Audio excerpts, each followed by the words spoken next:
Welcome back to the UF Discovery Conference.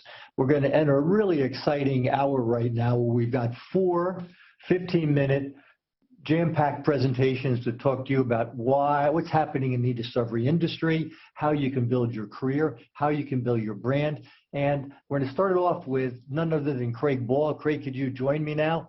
And Craig, of course, is the e-discovery guru of gurus, the e-discovery man of e-discovery, dear colleague and dear friend who's joined us every year at the e-discovery conference. And Craig is going to talk about what e-discovery has meant to him, what he's learned from it. Craig, it's all yours. Give me just a minute, please, Bill, to get my slides up. I had them queued here a moment ago, but best laid plans. So with luck.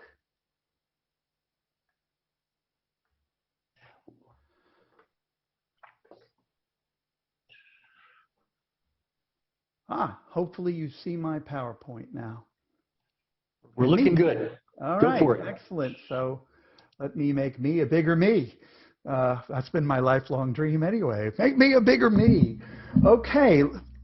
Good morning, good afternoon to everyone. 30 years ago, a fellow named Robert Fulghum published a bestseller. Let me see if I can get this to go. There she is. Thank you. Sorry about that. Published a bestseller, and it was called All I Really Need to Know I Learned in Kindergarten. It posited that the simple lessons we gained as children can guide us all our lives. And Fulghum had lessons like share everything, play fair, don't hit people, put things back where you found them, clean up your own mess, don't take stuff that's not yours, say you're sorry when you hurt somebody, flush, and wash your hands. Now that last one, I think, proved especially useful in the last year. Fulgham's point was that childish precepts extrapolate well to our adult lives, to our relationships, to business, to government, really to everything.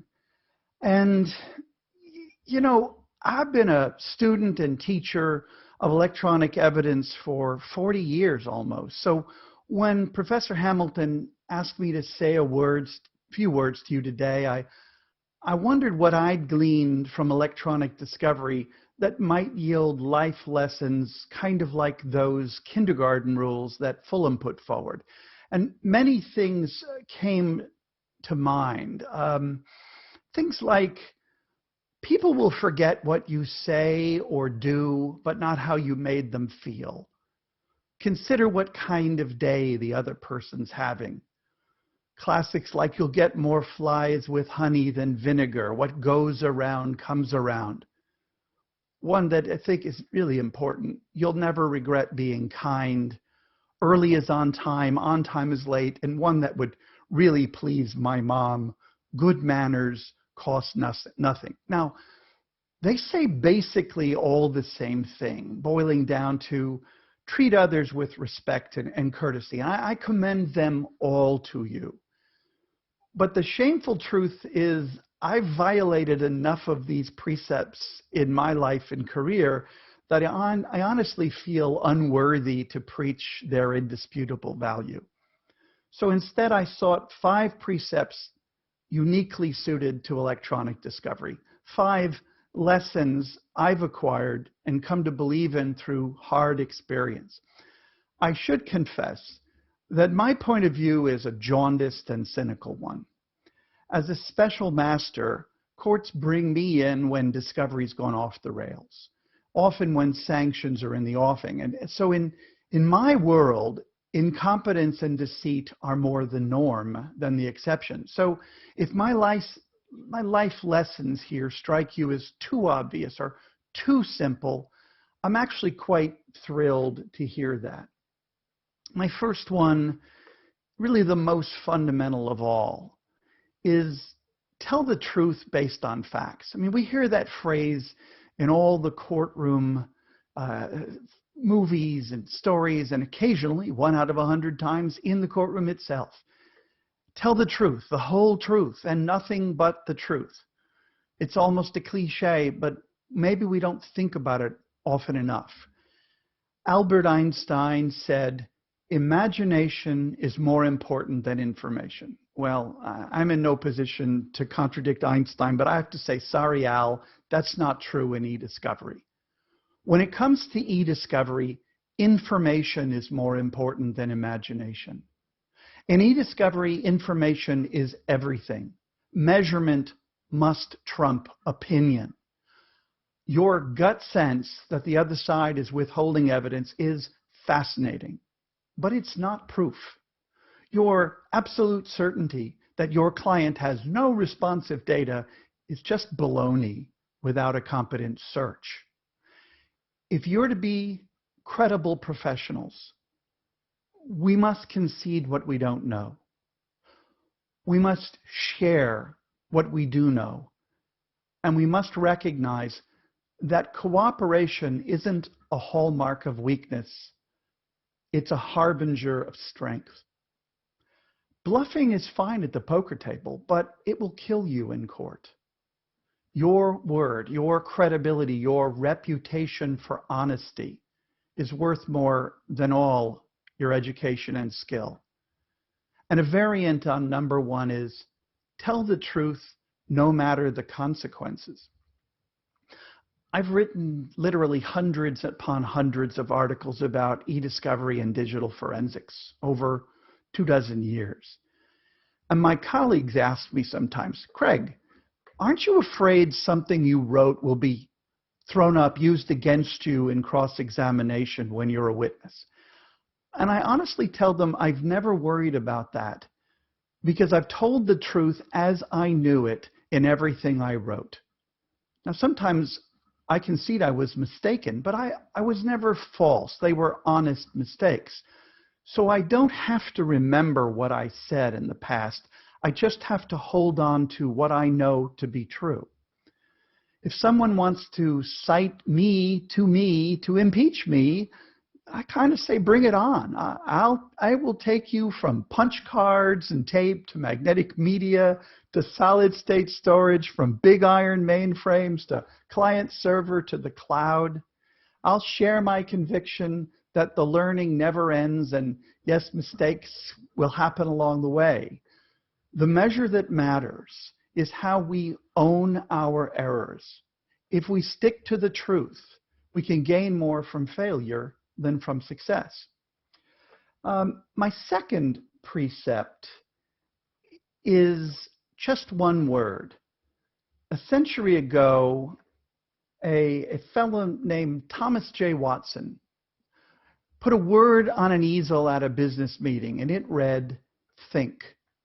That's still IBM's slogan. And it's what I want to shout at lawyers who serve ridiculous requests for production or file boilerplate objections. Think. I want to stamp it on the foreheads of lawyers who just don't think about where evidence is likely to be found or sensible ways to find it. I know lawyers to be first-class thinkers. So it's maddening to me when good lawyers take off their thinking caps, and they do it in e-discovery all too often.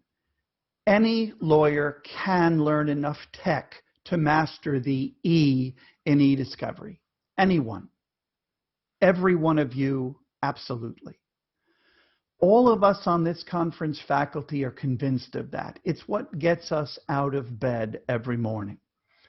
But to do it, lawyers must cast aside their doubts and turn off the parts of their brains that tell them they're too old, or they're just too busy, or they're just too much a lawyer to learn something new. Conferences like this wonderful conference certainly help. And thank you all for being here. But it takes more than a few hours on Zoom or a big litigation budget to become competent to serve your clients in the realm of electronic evidence. It requires a willingness to fearlessly embrace an unfamiliar discipline. I call it the willingness of lawyers to learn a second thing.